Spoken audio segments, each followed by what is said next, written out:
Pessoal, olha nós aqui com a segunda parte, aqui direto do Fórum SPED, da nosso livecast sobre carreira. E aqui eu tenho o prazer de receber Rodrigo Mila. Prazer, Rodrigo, tudo bom? Tudo bem. E o Rodrigo é sócio da Round. A Round é uma empresa de recrutamento especializada na parte financeira e tributária. E aí, Rodrigo, nosso bate-papo, a primeira coisa que acho que todo mundo quer saber quando se fala de hunting, certo? É o quê? O pessoal quer saber qual é o perfil e as características ideais do perfil de um profissional tributário que é muito valorizado no mercado hoje em dia. A gente pode dividir essa resposta em duas partes. A primeira parte é a comportamental, o DNA, ou seja, hoje o mercado busca um profissional tributário intraempreendedor, né? Então, uma pessoa que tem sentimento de dono, visão de negócio, liderança e se comunica muito bem. Além disso, a parte técnica também conta muito quando os meus parceiros de negócio buscam profissionais tributários. A parte técnica seria o quanto que essa pessoa está atualizada com relação à legislação e o quanto que ela consegue ser criativa para gerar valor agregado como parceiro de negócio das outras áreas da empresa como um todo. Então, o profissional tributário que agir como um intraempreendedor e que se relacionar com todas as outras áreas da empresa, gerando valor agregado, vantagem competitiva, ele vai ter vaga garantida no mercado de trabalho. Pode contar com isso. Maravilha. Então, a gente, se fosse usar uns nomes em inglês famosos que a gente pode falar que são os hard skills e soft skills. Nesses soft skills, a questão da linguagem tributária ser uma linguagem complexa que as áreas de negócio não entendem claramente. Você vê uma importância nele saber se comunicar de uma maneira mais fácil dos outros entenderem, e isso é um diferencial, até numa entrevista, quando você consegue, de repente, falar com a própria pessoa de RH de uma maneira que ela entenda do que aquele cara que só fala o techniquez tributário? Ótima pergunta, com certeza. E aí a palavra-chave é a didática. Didática por quê? Os profissionais de impostos, eles inclusive precisam fazer a função de facilitadores de treinamentos internamente nas empresas também. Então é extremamente importante que dentro de um processo seletivo ele saiba se vender, mas de forma didática, porque como você muito bem falou, eles vão ser entrevistados não só por pessoas técnicas, mas por pessoas de outras áreas, como recursos humanos, e internamente já recolocado, é importante que ele consiga explicar a legislação sem usar o juridiquês. Porque ele vai se relacionar com fábrica, ele vai se relacionar com a área de marketing, ele vai se relacionar com outras áreas que não conhecem os artigos e os incisos da legislação como ele. Perfeito. E aí você comentou em saber se vender, e me lembra de saber não usar o techniquez, me lembra sobre multinacionais. Um grave problema que a gente tem hoje é explicar para a multinacional dos escritórios que estão fora, que às vezes é o headquarter da empresa, a matriz que fica fora, é uma dificuldade porque eles não entendem a parte tributária no Brasil. Nisso aí eu imagino que a língua, o inglês, seja um diferencial principalmente para multinacionais. A pergunta é, esse inglês ele é só relevante para multinacionais ou até empresas que são nacionais o inglês é determinante numa contratação? É relevante para as empresas multinacionais, mas também ele é relevante para as empresas nacionais, ou seja, multinacionais de capital nacional. Por quê? Porque muitas vezes elas vão passar por um processo de internacionalização. Passando por um processo de internacionalização com estabelecimentos permanentes em outros países, o inglês ele é obrigatório. E aí a gente tem inúmeras empresas citadas aí nas últimas listas de melhores e maiores brasileiras que fazem negócios com outros países do mundo. Então é extremamente necessário você falar inglês. Principalmente porque essas empresas multinacionais de capital nacional têm muitos estabelecimentos em países europeus, por exemplo. Nem só americanos, mas também europeus. E você já pegou algum perfil que você recrutou que eles eram meio parecidos e no final foi o inglês que fez, contrata esse, não esse? Já aconteceu? Acontece sempre. Acontece sempre. Por mais que o inglês hoje seja pré-requisito mínimo para algumas das nossas posições, ele ainda também é um diferencial de desempate. Né? Mas acontece bastante ainda. Que coisa interessante. Então agora, já que a gente falou do inglês, dos soft skills, hard skills, como é que eu tenho que me vender bem didaticamente, que você comentou? Como é que eu consigo fazer que eu escreva um currículo com todos esses elementos, sendo que esse currículo seja atrativo com todos esses elementos que a gente comentou que são importantes no perfil? Também é uma ótima pergunta.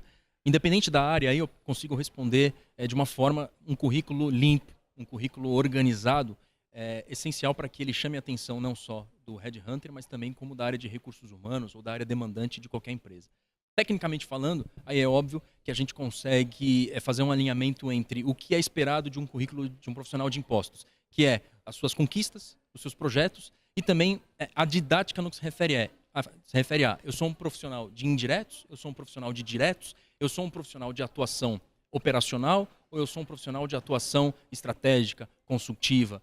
Então, essas decisões são importantes o profissional tomar para a elaboração do currículo, com base, obviamente, na sua carreira. E também, óbvio, ele construir um currículo limpo e claro, organizado. Não precisa inventar moda para elaborar um bom currículo. Você me deu uma deixa impressionante que a gente não tinha que lembrar. Essa deixa foi, na área tributária, diferente talvez de outras áreas, ela tem uma segregação, vamos dizer assim, de diretos e indiretos. São as especialidades. Como que você enxerga isso? Por exemplo, tem gente que fala, eu conheço um pouquinho de cada.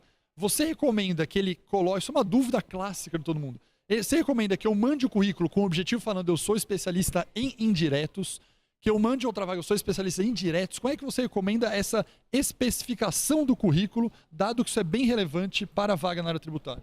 Um currículo bem organizado, nas principais responsabilidades, você já consegue interpretar se a pessoa é especialista em diretos ou se ela é especialista em indiretos. Agora, é importante frisar que, dependendo muito do nível de senioridade dessa pessoa, aí sim ela vai ter oportunidade de se vender no currículo como uma pessoa especialista em indiretos, mas que conheça de diretos. Exemplificando, um diretor tributário, ele vai ter oportunidade de mencionar no currículo dele que ele já teve condições de realizar projetos, tanto indiretos quanto indiretos, transfer pricing, centro de serviço compartilhado, planejamento tributário, relacionamento com órgãos governamentais. Um analista ainda não teve oportunidade de passar por tudo isso. Então é muito provável que o analista seja muito mais especialista do que um gerente, do que um tax controller, do que um diretor tributário. E aí pegaria mal para esse analista colocar um objetivo trabalhar com tributos. Não é que pegaria mal. Em algumas empresas, você vai ter, dependendo muito do tamanho dessa estrutura, do tamanho do negócio, você vai ter uma pessoa que faz de tudo.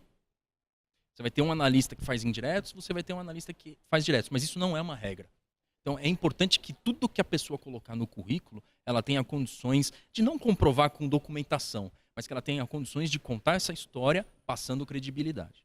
Perfeito. E aí, a gente entra, acho que na última parte importante aqui da nossa entrevista com você, que é o que o pessoal, além de querer saber se põe uma coisa ou outra no currículo, o pessoal no fundo quer saber o seguinte, se a gente pensar na profissão da área tributária e fiscal, a gente teve uma evolução muito grande na profissão da área fiscal nos últimos anos no Brasil.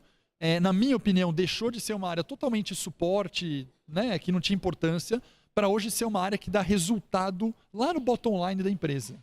A pergunta para você é, a faixa salarial, ela acompanha esse crescimento da carreira? Você vê que mesmo com a crise ou não, a faixa salarial do profissional é mais valorizado monetariamente hoje? Você vai ter, de novo, não existe uma regra, né? Então, algumas empresas vão pagar menos que a faixa média, algumas outras empresas vão pagar mais do que a faixa média. O que a gente está encontrando hoje é que existe um nível de critério, um nível de exigência muito mais alto para se contratar. Então, o que tem acontecido? Os meus parceiros de negócio, muitas vezes, as empresas querem muito em termos de capacitações, em termos de conhecimento técnico, de comportamento, para pagar o que ela pagava, para pagar o mesmo que ela pagava anos atrás, né? Por limitação orçamentária, por momento de crise, não existe também um julgamento. A questão é expectativa. Hoje, a expectativa do mercado é contratar um profissional muito mais completo do que anos atrás, mas se pagando praticamente a mesma coisa do que se pagava há anos atrás. E isso dificulta um pouco a gestão da expectativa de ambas as pontas, tanto de quem procura emprego, quanto de quem está oferecendo esse emprego. E aí, nessa lógica de crise, a gente tem um conselho, né, dentro do Confeb, e tivemos algumas trocas de pessoas que estão no conselho saírem do mercado. E a gente tem contato não só com profissionais da área tributária, mas com a área comercial, área de compras, área de TI.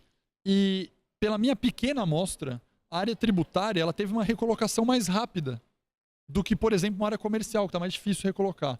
É uma sensibilidade dessa minha pequena amostra ou realmente ainda está com uma boa procura e uma boa recolocação na área tributária? Também vai depender muito do nível de senioridade, né? Hoje nós estamos passando na área tributária por um momento de, eu vou usar a palavra robotização, né? Mas é de modernização, de utilização em massa da tecnologia da informação. Então, se nós considerarmos isso, talvez as pessoas da base tenham uma rotatividade maior. Agora, se você considerar que a inteligência tributária ela é essencial para retorno, para geração de caixa e para a economia, Os profissionais de nível de senioridade mais elevados, eles serão bem requisitados e dependendo muito de, obviamente, como eles usaram o seu tempo de carreira para se capacitar, eles vão ter uma absorção talvez diferente dos profissionais da base. Ou seja, para a gente fechar nessa lógica de robotização, de machine learning, que vem tomando vagas operacionais, você deixa, acho que uma dica final para todo mundo em termos de carreira, que é, mesmo que você trabalhe na operação como analista, vale a pena você estudar muito, entender muito do business, porque é isso que vai te fazer alavancar na carreira. Faz sentido essa minha leitura? Faz total sentido. Esteja antenado ao planejamento estratégico da sua empresa, às movimentações estratégicas, não só da empresa, mas do mercado, da concorrência, dos seus clientes, e faça essa roda girar através de uma ótima comunicação, que com certeza você vai fazer diferença perante o mercado. Muito obrigado, prazer e até o próximo. Tchau, tchau, pessoal. Muito obrigado por mais o nosso livecast de carreira. Tchau, tchau. Abraço.